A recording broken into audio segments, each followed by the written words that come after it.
From the Library of Congress in Washington, D.C.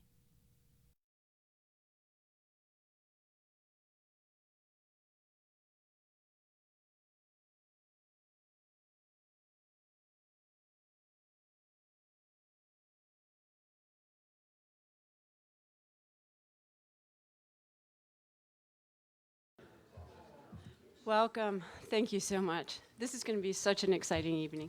To start it off, our anniversary concert, I'm very thrilled, very pleased to introduce David Schoenbaum to you. He has just published a book on the social history of the violin. What could be more appropriate? And he's going to share with you some thoughts tonight on Mrs. Whittle, and you are in the Whittle Pavilion. Mrs. Coolidge, you will go into the Coolidge Auditorium. The collection you will hear tonight, and he'll probably discuss a little bit of one of the pieces of music you'll hear, the quartet. No? Yes? Yes. You will discuss the quartet. So we're going to round out the whole evening with David's talk. So you're very fortunate to have that. I'm so happy to introduce you. David.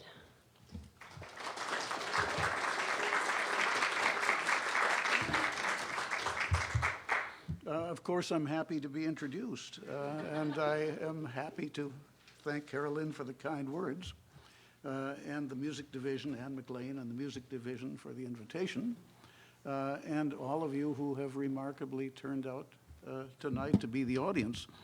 All of what Carolyn says is nice, and one point, in fact, is also eminently true, and that is that I have spent a number of years writing a big book, not so much on the history of the violin, but on the violin as history. Now, this might seem a self-evident activity, but believe me, it's not. And so it occurred to me en route to the library this evening that it might be of interest to you to know just how and why. The first reason, which I think is probably the best reason for writing almost any, is that I wanted to read it. The idea, in fact, went back to formative experiences decades earlier, but the significance of this only occurred to me, in fact, as I grew up. The first is that I grew up in a great Middle Western industrial city where, at age 8 or 9, I volunteered for school music lessons. They handed me an instrument. There were orchestras to play in for the duration of my school career.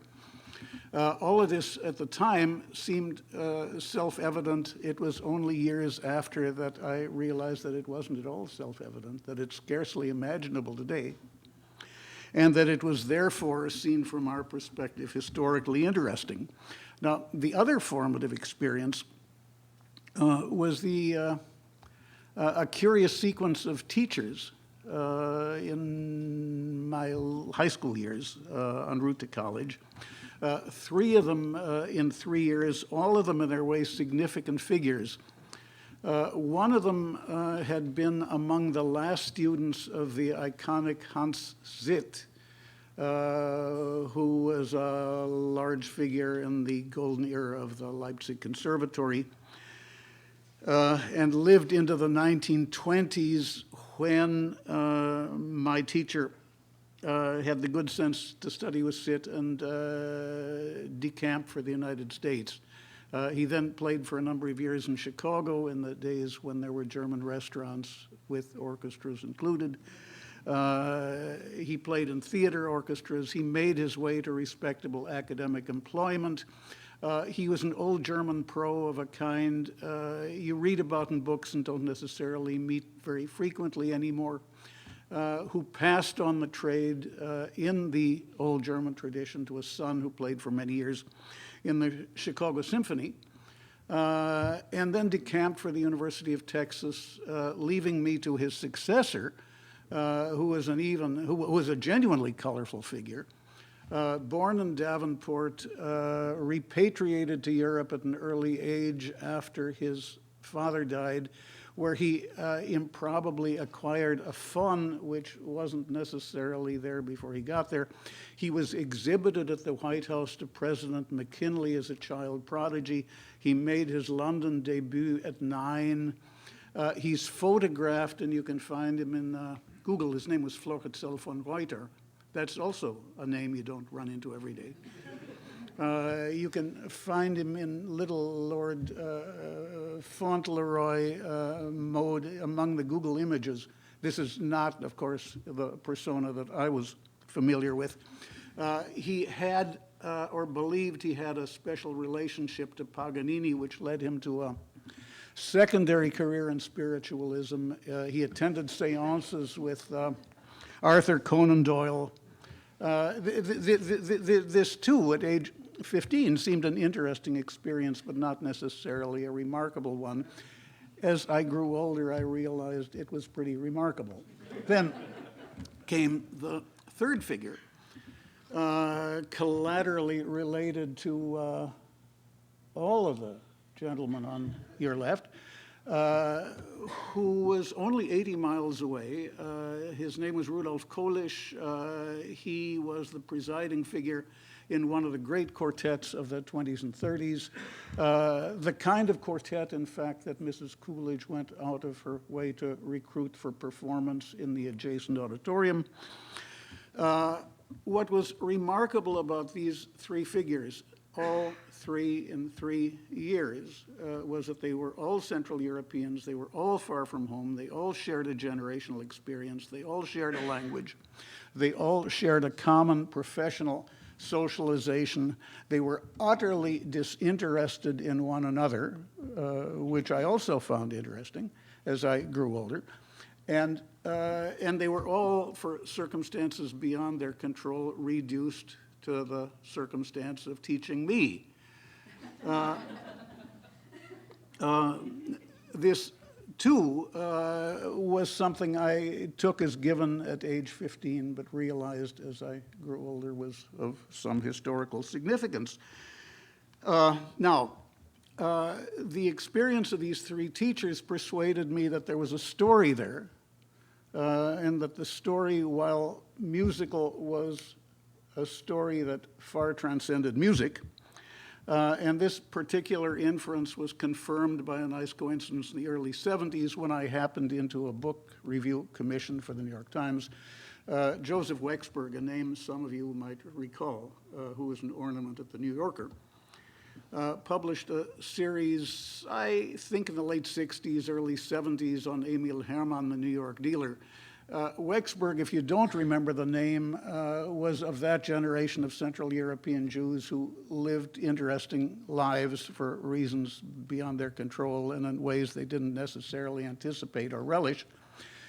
He studied law in Prague. He studied violin at the Paris Conservatory. He played in Paris bars and shipped out on French ocean liners. He served as an officer in the Czech army, and a private, I think, in the latrine unit in the U.S. Army, and finally settled at the New Yorker, where in that golden era at the New Yorker, where he wrote what must have been his fourth or fifth language, in a way that all of us wish we could write our first. And it was a very nice book, and persuaded me that there was indeed a story, and that the violin was a historical story, and that there was a story to be written, and he hadn't. And if I wanted to read the book, I would have to write it myself, and so here I am. Now, it then occurred to me that it might be of some interest to you in this big story if I isolate a couple of little stories that might do something to illuminate what we're doing and where we are and what we look forward to this evening. So I thought that I would say something about the origins of this room and the adjacent room and the collection that ordinarily lives in this room. And then I thought I would say something about the remarkable four-headed creature that we're here to appreciate and honor at tonight's concert. Before World War I, I'm told, I wasn't around at the time, though my children are seriously conflicted about that.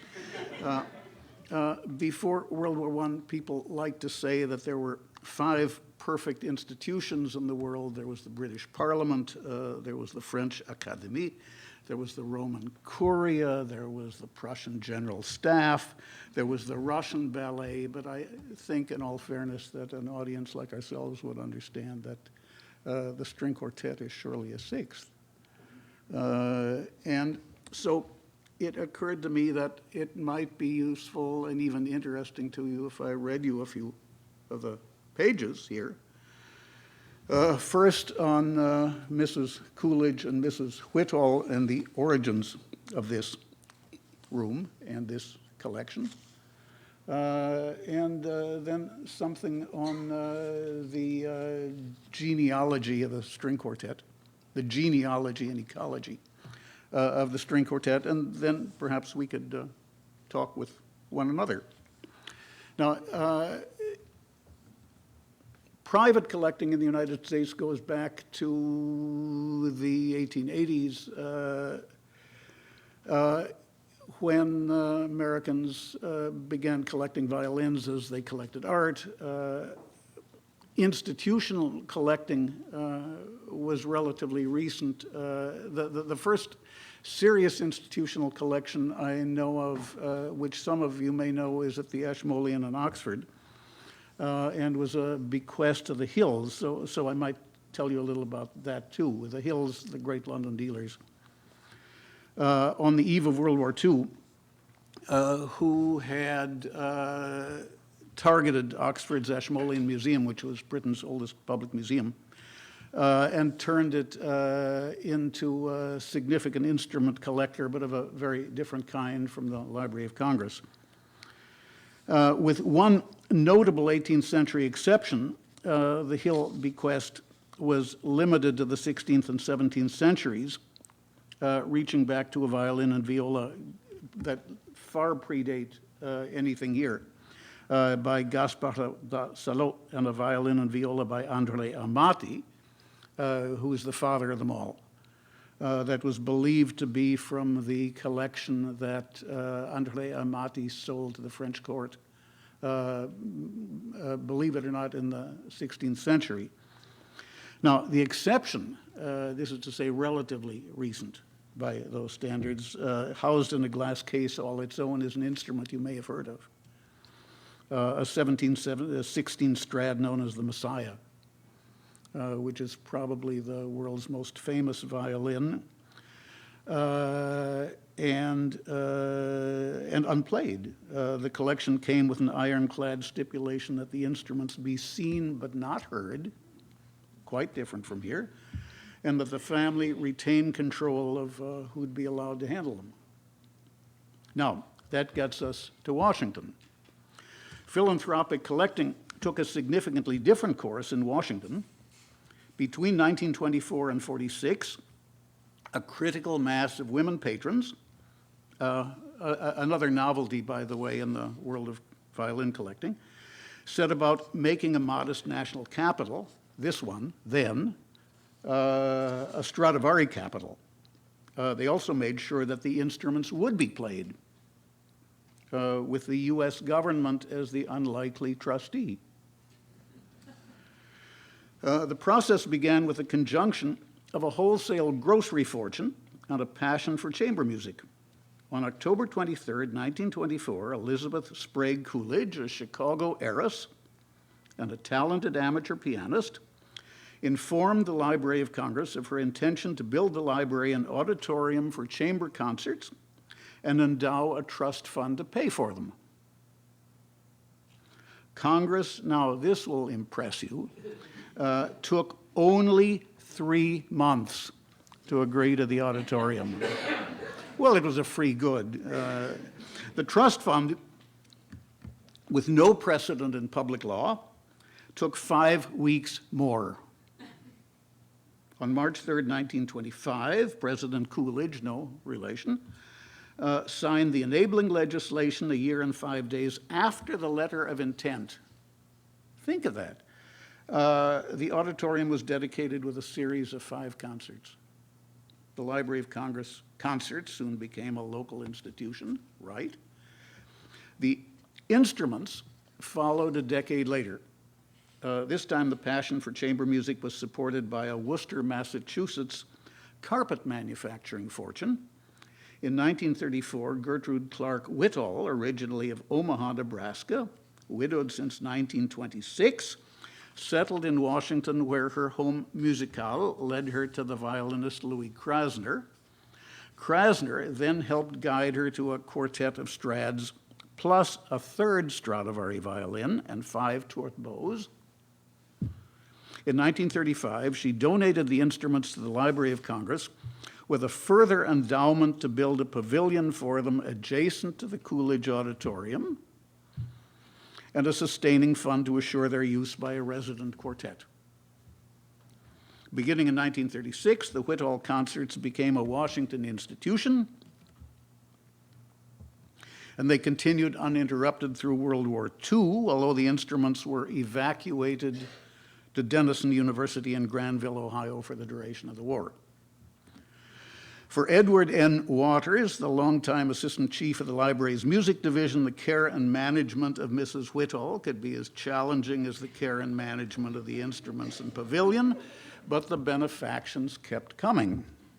2 years later, the widow of Robert Summers Brookings, the founder of Washington's first think tank and heir to a St. Louis fortune, added his 1654 Niccolo Amati to the library collection.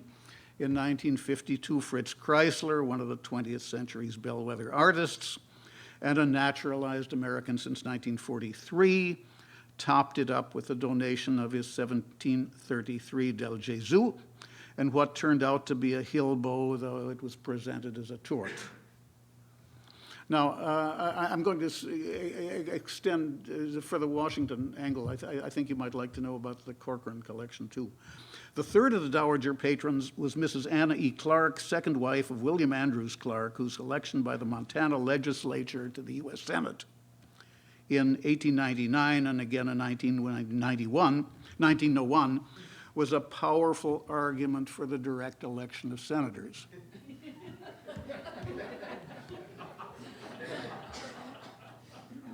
A Francophile, an art collector, her senior by 39 years, and recently widowed, Clark had taken her on as a teenage protege in the 1890s, first sending her to the girls' seminary in Deer Lodge, then to the Paris Conservatoire to study the harp.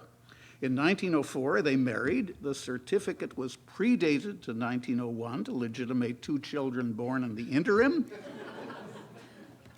After that, the couple settled down in Clark's 121-room pied-à-terre on 5th Avenue at 77th Street, New York, where they remained till his death at 86 in 1925. A little over 20 years later, Mrs. Clark and Stradivari intersected some 20 blocks to the south. Since Clark's death, she'd moved into a slightly more modest apartment overlooking Central Park with maid, cook, secretary, and a uniformed chauffeur. Known to attend 2 and even 3 concerts a day at Town Hall and Carnegie Hall, she also befriended the Belgian cellist Robert Maas, newly returned to New York after separation from the much-admired Pro Arte Quartet, also an ornament of this place, on the eve of World War II. Maas led her to Emil Hermann, Wexberg's title figure, the city's leading dealer. For a quarter century, Hermann had pursued a quartet of Strads that had once been Paganini's. A century earlier, Paganini's son Achille had consigned them to the great Paris dealer Violin, who reluctantly sold them piecemeal. It was April 1946 before Hermann finally reassembled them. Among them was a 1724 violin that Cozio had bought the trader, had bought from Paolo Stradivari, the son, and the viola that inspired Hector Berlioz's Quasi-Symphony Herald in Italy. He then got the players together with the instruments, and Mrs. Clark wrote a check for $156,550. Well, I mean, you couldn't buy a pizza for that in the violin world these days.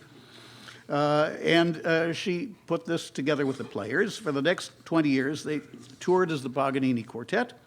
In 1949, Mrs. Clark returned with a quartet of Niccolo Amatis that would be used first by the Claremont and then the Tokyo Quartet, founded by 4 young Japanese in 1969 at Juilliard. In 1966, the Paganini Quartet played its last concert. The next day, its first violinist escorted the instruments to Washington, so there was another set of Strads, where he turned them over to the Corcoran Gallery. A block west of the White House, the museum was already home to a Clark wing built in 1928 to house some 700 objects from the late senator's art collection. Mrs. Clark wanted them, as well as the Amati set that was now at the museum, made available, unlike the Hills, to active musicians, and also stipulated that they remain inseparable. So these instruments remained in Washington or in Corcoran hands for several decades. On my arrival at the University of Iowa in 1969, they were there, part of the landscape. On their departure for the annual inspection at Wurlitzer a few years later, they failed to return. A story at the time that qualified as front page news in the Des Moines Register.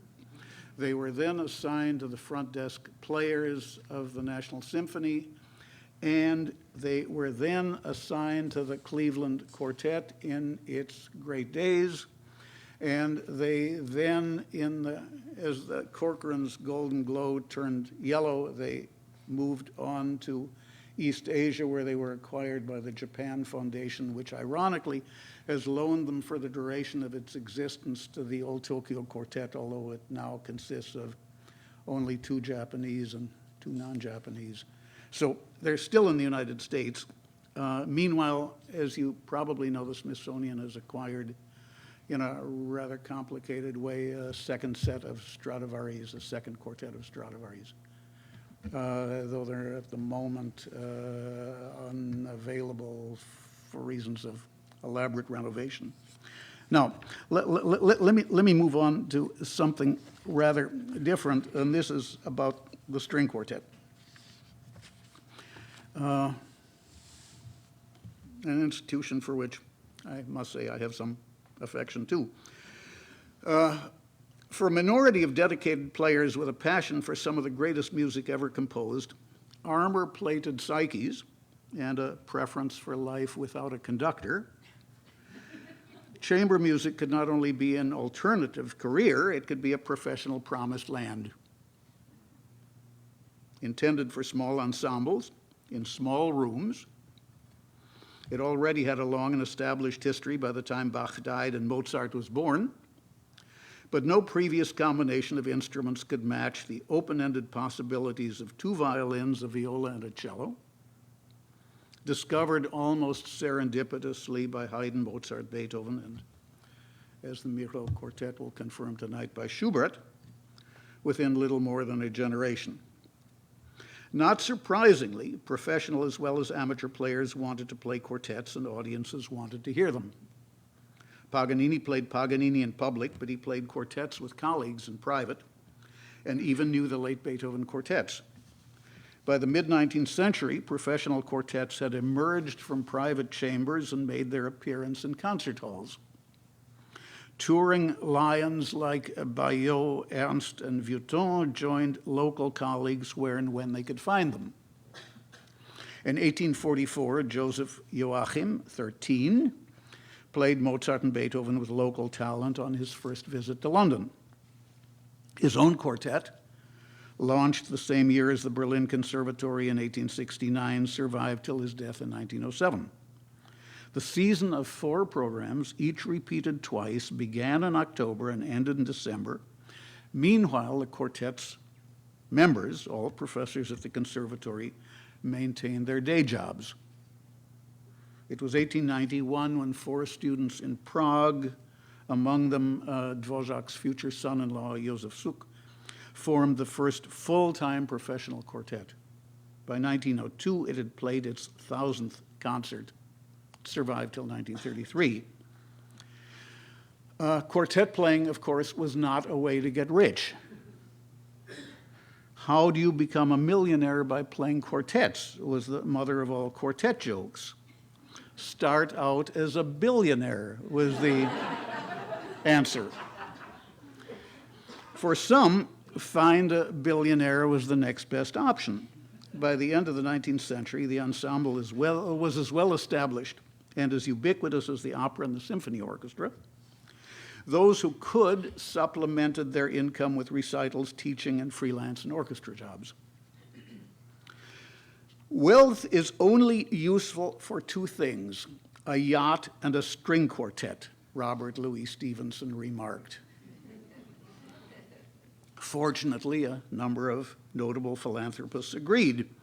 In Boston, Henry Higginson, the father of the Boston Symphony, underwrote his concertmasters quartet, the Kneisel.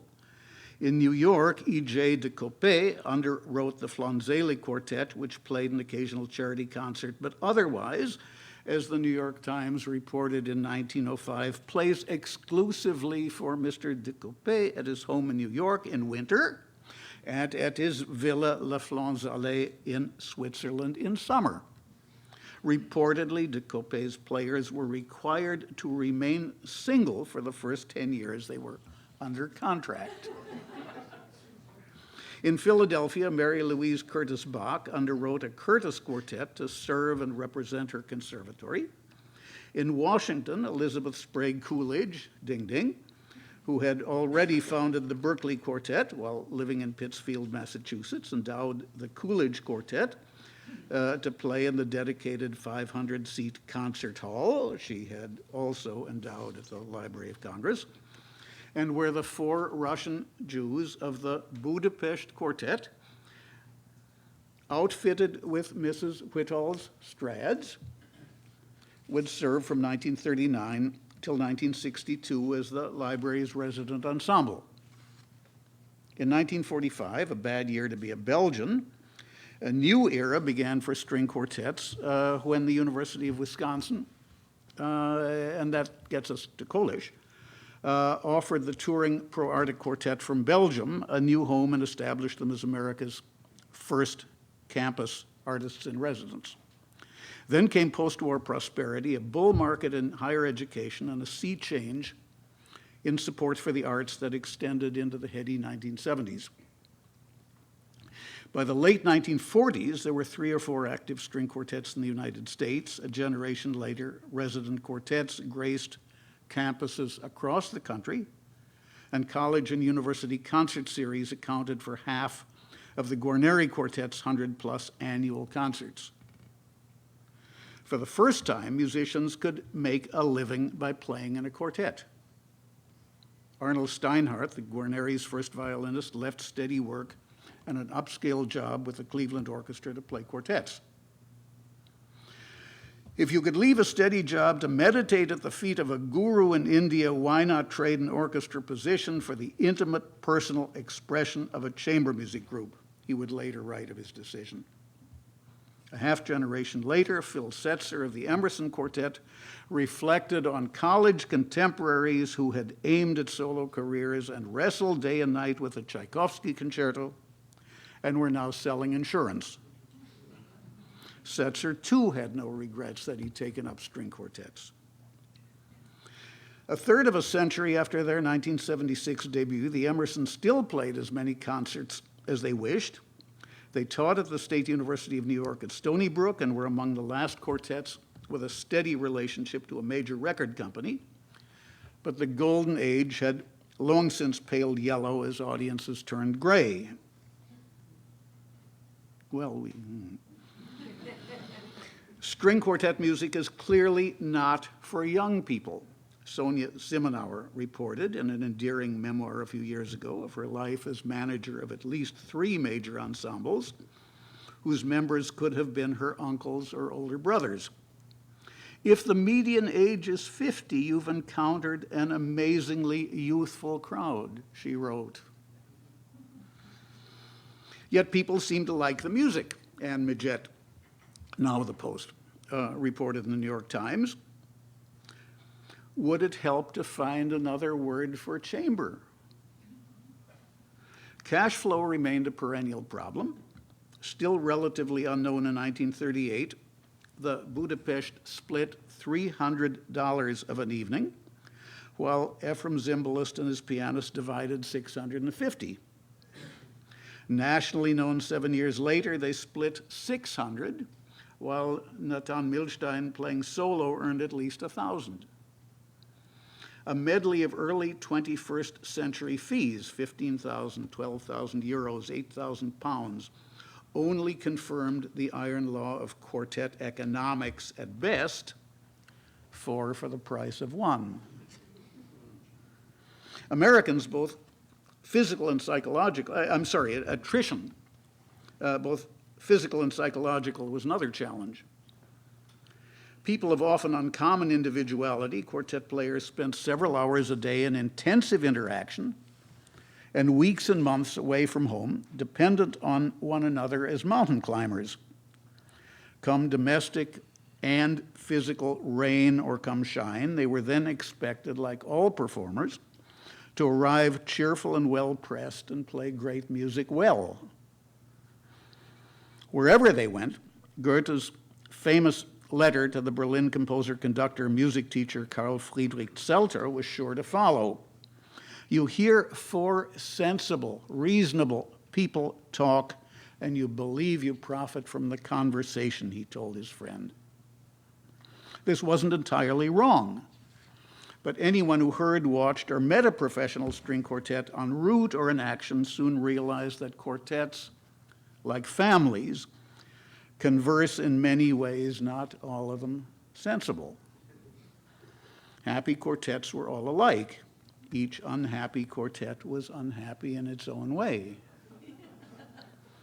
A photo of the Budapest Quartet in the files of Sony Classical, heir to Columbia Masterworks, shows the 4 in shirt sleeves at a recording session, bright-eyed as school kids on the first day of vacation. Someone has obviously just said something very funny. A photo by John Mealy in the files of Life magazine shows the 4 in hat and coat at the Seattle airport, 2 at opposite ends of a bench, 2 seated back to back behind them, with all 4 staring straight ahead. Valentin Erben, cellist of the Alban Berg Quartet, recalled how a rehearsal discussion in Toronto had once reached a point where one member stomped out. Since nothing better occurred to them, the other 3 decided for lunch at a favorite restaurant, where, of course, they found him. Only a little less ubiquitous than Goethe's letter to Zelter, a cartoon by James Stevenson shows 4 players among the wreckage of their music stands and instruments. As far as I'm concerned, gentlemen, says one, this marks the end of the Schwarzwälder String Quartet. From time to time, life actually imitated art. In 2000, 3 members of the Audubon Quartet, for some years the resident ensemble at Virginia Tech in Blacksburg, threw out their first violinist. He sued and won a $611,000 judgment. 6 years later, the case was still unresolved. The violinist had burned up life savings of more than $500,000 in legal fees, and bankruptcy trustees demanded the assets of his former colleagues, including their instruments. The suit was finally resolved by a freelance French horn player who bought the contested instruments for $200,000 and loaned them back to their original owners for the next 10 years. Some quartets just retired. Together for 19 years, Germany's Cherubini Quartet called it quits in 1927 when its members, now living in 4 different places, decided that it had become just too hard to stay together. After 26 years and 3 personnel changes, America's Cleveland Quartet bowed out in 1995, the year its first violinist, William Prussell Jr., took a job as concertmaster of the Cleveland Orchestra. In 1987, Britain's Amadeus Quartet, together for 40 years, stopped when its violinist died and his colleagues couldn't bring themselves to replace him. In 2005, Vienna's Albanberg Quartet, together for 25 years, stopped for the same reason. Other quartets renewed themselves like deciduous trees.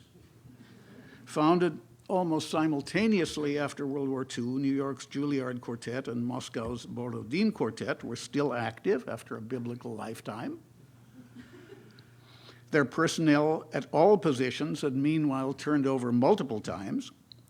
The Pro-Arctic Quartet, survivor of any number of near-death experiences before and after coming to rest in Madison on the eve of World War II, dated back to at least World War I, when a Belgian cavalry general with a passion for music recruited qualified players and let them rehearse when the regiment was pulled back for rest and recuperation. Though the profession remained as precarious as ever, quote, "Never in my lifetime have there been so many outstanding quartets," the British critic Norman Leibrecht, born in 1948, reported 2 years ago, 2010. In 2011, Chamber Music America reported some 75 professional string quartets among its membership alone. But even for the United States, the list was far from complete.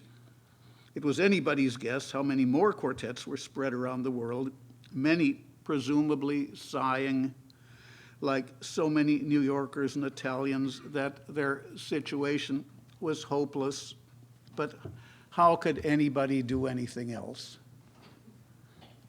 For believers, a population that presumably included most past, present, and future quartets, the answer to that was self-evident.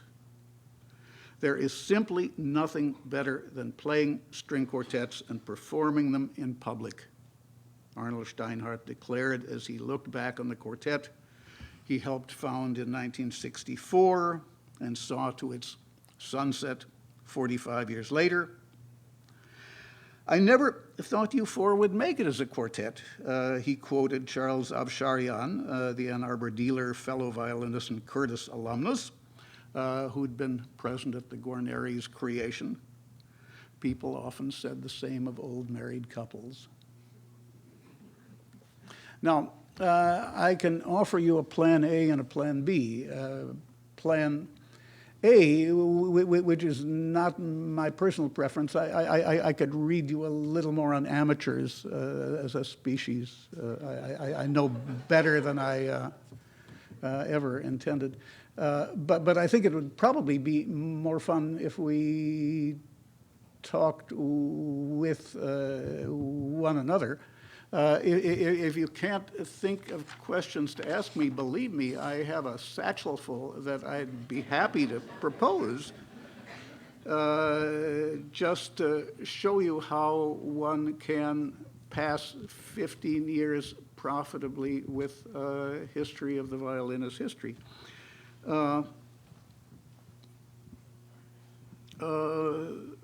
One of the interesting questions you could ask is why there's been professional art history since the middle of the 19th century and there has never been professional violin history to this day.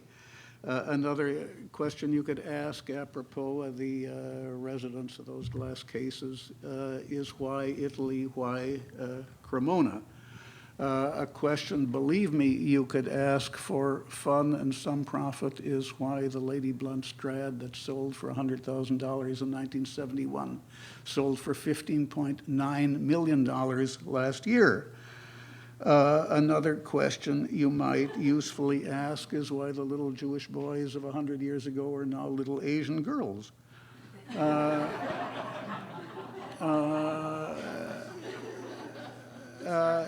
for those of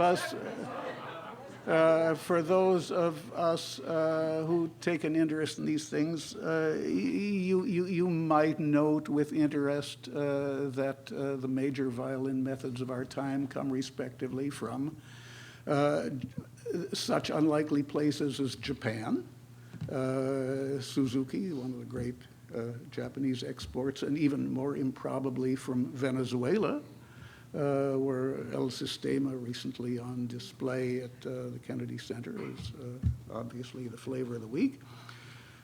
Or you could think about the Middle East, which is always a profitable enterprise, like it or not. The violin now pretty well covers the map of the known world, with one exception. It stops in Singapore and doesn't really resume until it crosses the Aegean. The Muslim world, which extends from Indonesia to Morocco, is virtually violinless. There are flickers of improbable enterprise, one of which I'm currently reflecting on myself. The Emir of Qatar recently formed a Western-style orchestra to play Western concert music and hired as its music director a female Korean cellist. It is my personal hunch, remember you heard it here first, that when parents in Baghdad, Beirut, and Damascus start sending their kids to Suzuki lessons, we'll know that something significant has happened. So, shall we talk to one another? Would you like to? Yeah, please. Why Italy, why Cremona? Oh, okay. I think Italy, because it was the home of the Renaissance, it was the centerpiece of European culture, it was a place that generated more classic consumables in every area of human endeavor than any other.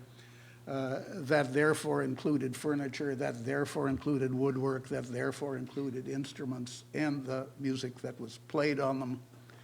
And people looked to Italy for violins as they looked to Italy for everything else. And then the next question, why Cremona? And the answer is because it was extremely well located. Po Valley, an intersection of major trade routes, easy access to wood, easy access to the port of Venice, and collateral this and that, like ebony, adequate money to support the trades, an elaborate culture of woodwork. You mentioned the social history of the violin, but I didn't hear. I can't, okay, I was. You were talking about the social history Yeah, of the violin. Yeah. I didn't hear any mention of the pochette, which Oh, was yeah, no, very that's important sociable, yeah. in the social. And during the slave trade, slaves who could play the violin got a better price. Yes. So, Absolutely, could you yeah. elaborate on that? No, and status too. That of course is intensely interesting.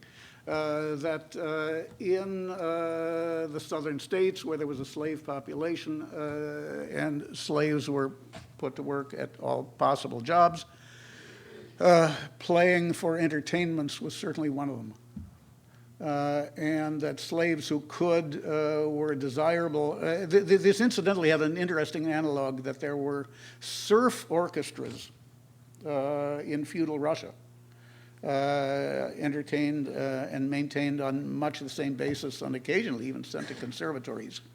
And that the string tradition, the string playing tradition among the southern African-American population survived into the modern era.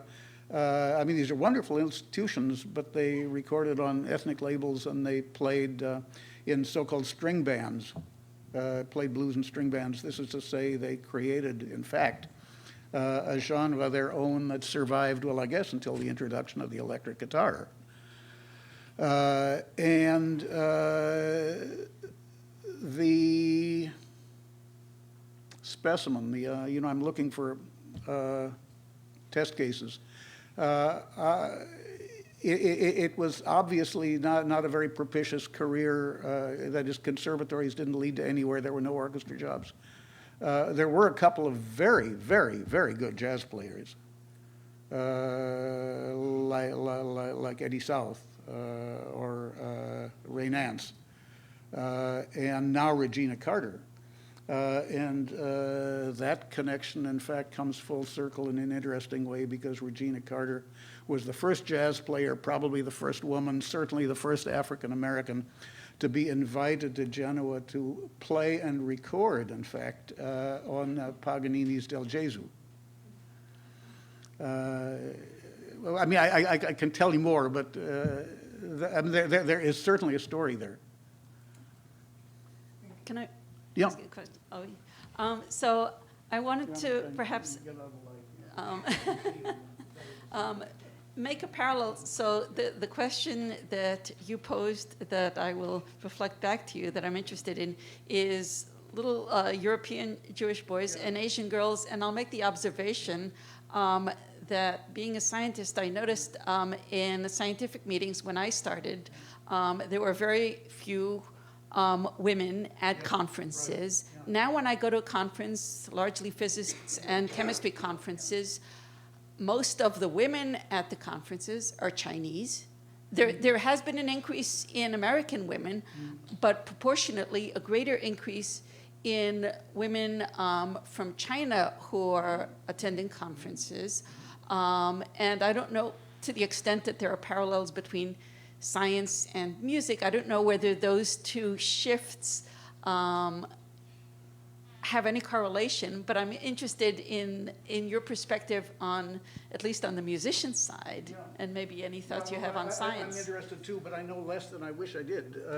I'd love to find an anthropologist who could answer this for me. That is, in China, the gender balance is pretty even, I think. That is, gender just doesn't figure. In Japan, it figures pretty heavily. That is, most of the conservatory attendance is female. And the careers are made, and I think it's probably because in a society as heavily skewed as Japanese society, it's one of the relatively few areas where there is a meritocratic selection, and where a Japanese girl can actually make it. And to a point, I think this may also go for Korea.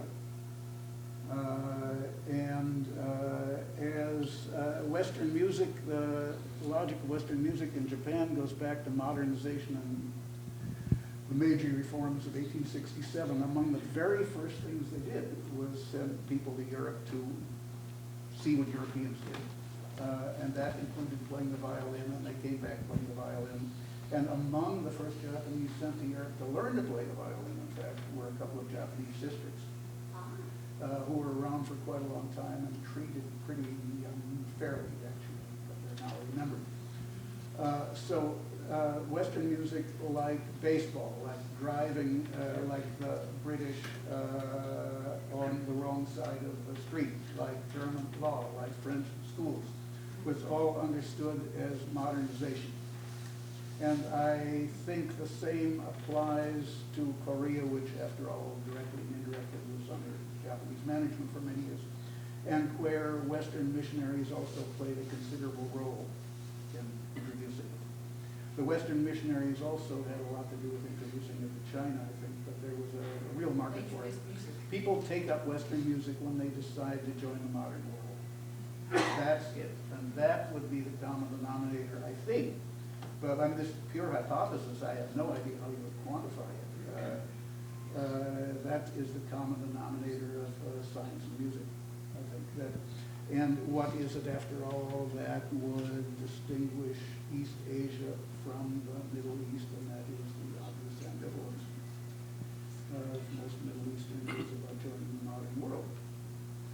However, if you want to look for curiosities, I suggest you turn to YouTube.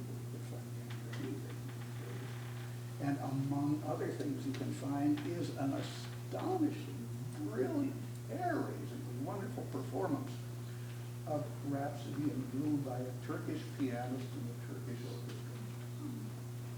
And music was clearly part of Kemal Atatürk's modernization program, and it caught on. And why is Turkey different from other Middle Eastern countries? Oh, yeah, thank you. Okay. I wanted to, as a Bostonian visiting D.C. for a day, I wanted to make some observations about your phenomenal talk, actually, and all the turf you covered. So I'll try and find some things you didn't cover. One is that No trouble. I hope you all realize what an incredible treasure you have right here and what you will hear in a few hours. And the only point I would make about Cremona, with the three great families represented here, Amati, Stradivari, and Guarneri, is that those people were probably geniuses and very special people. And it wasn't just that they lived in a town where you could get good wood merchants. They just had a sense. Every one of the instruments here tonight is uniquely different one from another, has its own voice, and yet is made by the same person. And it's kind of one of the wonders of the world for those of us who love the instruments to see that. A second thing, a fascinating theme in the violin world is all the crookedness. How much chicanery. I mean, Hermann, from whom my father bought me my second violin, I'm an amateur violinist, was a renowned character expert and of questionable virtue on occasion when he sold instruments. And there's one man now languishing in jail in Europe for at least 6 years for a Ponzi scheme that would have embarrassed Madoff. And there are other dealers, and there are other dealers that have had similar temptations. And the problem, fascinating problem in the history of the violin is so few people know a lot about it, that there's basically a cartel in that world that controls the whole trade, and that can be very dangerous. By the same token, though, the expertise about the instruments that has grown in recent years is also extraordinary as people go into the catacombs and learn about who made what and who was married to whom and what the relationships were and try to ferret out things. And finally, an economic point, we're all blessed by rich, often ladies, who really endow both instruments and quartets with their opportunities, as you said. We're also victims of global economies in part because so many instruments are now leaving this land and going all over the place, sometimes disappearing. The greatest collection of violins right now is slowly being sold out. And it's going to Russia and it's going to other places, but it's not staying in America. So those of you who are very well heeled, please consider contributing to keep some more instruments around here.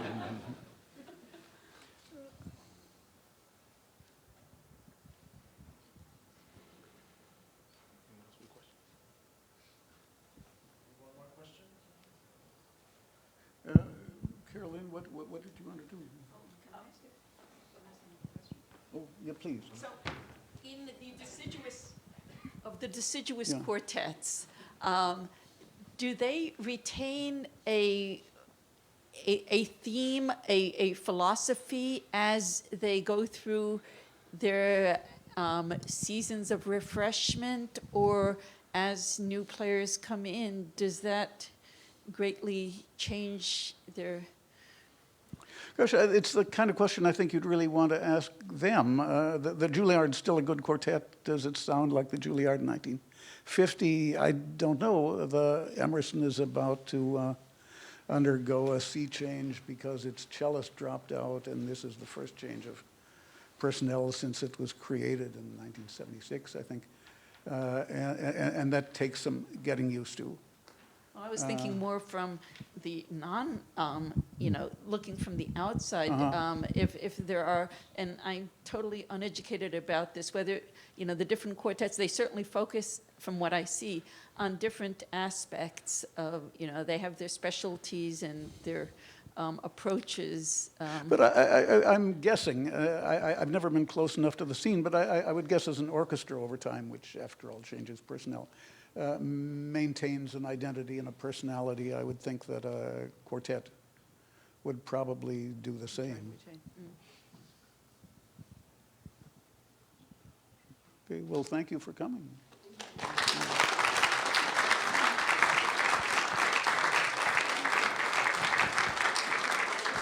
David's book is available out if you exit toward the left, if you want to grab a copy, right? Yes. I want a copy. I'll be first in line. Thank you all for coming. Good night. This has been a presentation of the Library of Congress. Visit us at loc.gov.